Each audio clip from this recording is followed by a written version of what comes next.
رسول اللہ صلی اللہ علیہ وسلم نے فرمایا، ظہر سے پہلے 4 اور بعد میں 2 رکعت، مغرب کے بعد 2 رکعت، عشاء کے بعد 2 رکعت اور فجر سے پہلے 2 رکعت۔ جو شخص ان 12 سنتوں کا اہتمام کرتا ہے اس کے لیے اللہ تعالیٰ جنت میں گھر بنا دیتا ہے۔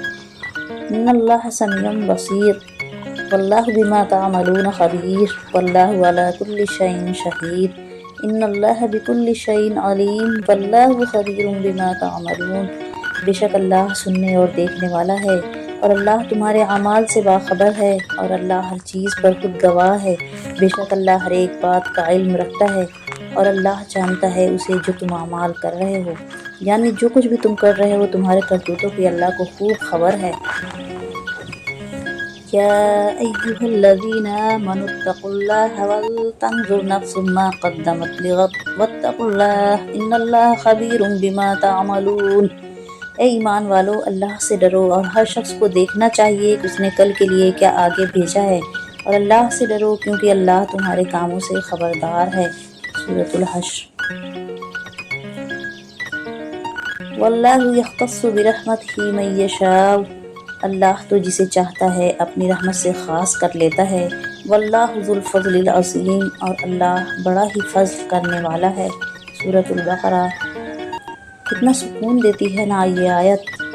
قال لا تخافا اننی معکما اسمع وارى، اللہ نے فرمایا ڈرو نہیں، میں تمہارے ساتھ ہوں، سن بھی رہا ہوں اور دیکھ بھی رہا ہوں۔ اللہ کی راہ میں خرچ کیا گیا مال۔ مثل الذین ينفقون اموالهم في سبيل الله كمثل حبة انبتت 7 سنابل في كل سنبلة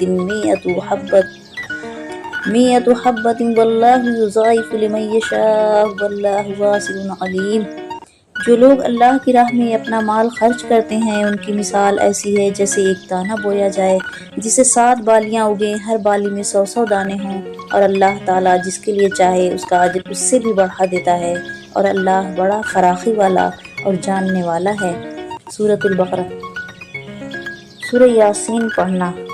رسول اللہ صلی اللہ علیہ وسلم نے ارشاد فرمایا کہ جس نے اللہ کی رضا کے لیے سورہ یاسین پڑھی اس کے پچھلے گناہ معاف کر دیے جائیں گے، اللہ تعالیٰ اس کی حاجتیں پوری فرمائے گا، لہٰذا یہ مبارک سورہ مرنے والوں کے پاس پڑھا کرو، توبہ قبول ہوگی۔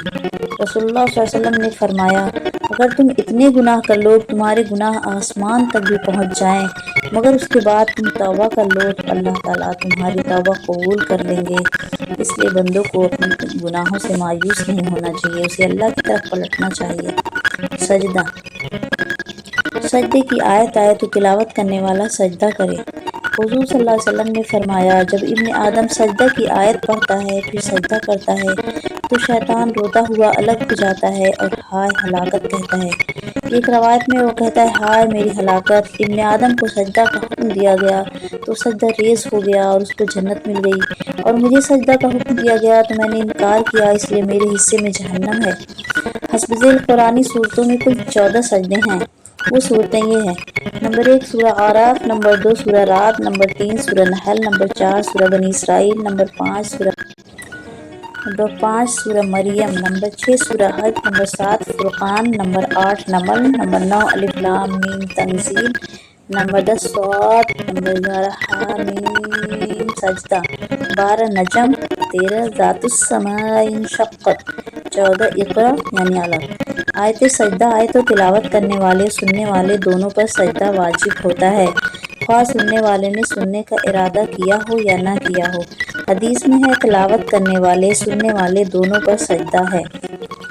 شرائط سجدہ نمازی کی طرح ہیں، نیت کے بعد کھڑے ہو کر تکبیر کہہ کر سجدے میں جانا اور تکبیر کہہ کر اٹھنا مستحب ہے۔